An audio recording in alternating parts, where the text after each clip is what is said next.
dengan Gayus Lumbun, mantan Hakim Agung. Selamat malam, Pak Gayus. Ya, selamat malam. Kalau tadi lihat ada 12 saksi dari keluarga Yosua, sebenarnya mereka ini tidak ada yang melihat langsung peristiwa pidana saat pembunuhan terjadi.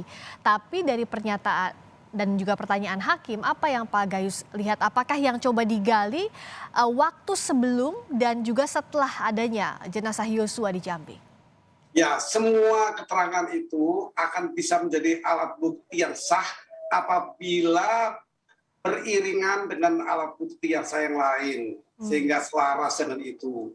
Tapi kalau saya akan memberi pandangan, konstruksi hukum saya di peristiwa hari ini berkaitan dengan dakwaan pembunuhan berencana, ancaman hukumannya itu 20 tahun seumur hidup dan mati, maka di sini ada hal yang menarik yang mungkin perlu dipahami oleh kita semua, yaitu bahwa apa yang diperiksa hari ini terhadap seorang, kalau saya sebutkan adalah orang yang melakukan, ya.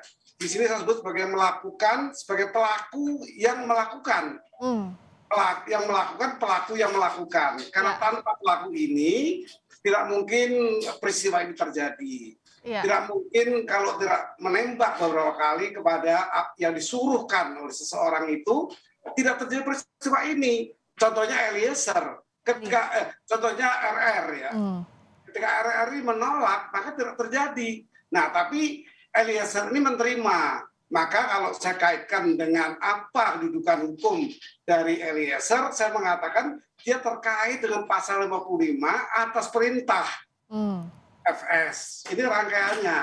Lalu apa risikonya? Risikonya dengan melakukan sebuah tindakan tadi, menembak beberapa kali, tidak sekali, beberapa kali, maka terjadilah peristiwa ini sebagai pembunuhan yang berencana yang direncanakan oleh mastermind-nya adalah FS. FS yang menyuruh, yang mengatur semua ini sebagai kehendak dari FS, maka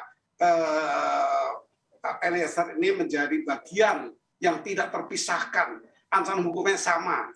Kalau dihukumlah FS ini hukuman maksimal karena 340 berencana, sama.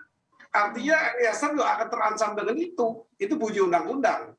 Nah, yang mengecualikan hanya satu, apabila kedudukan yang bersangkutan sebagai GC atau justice collaborator itulah yang bisa dipakai sebagai alasan penghapus pidana.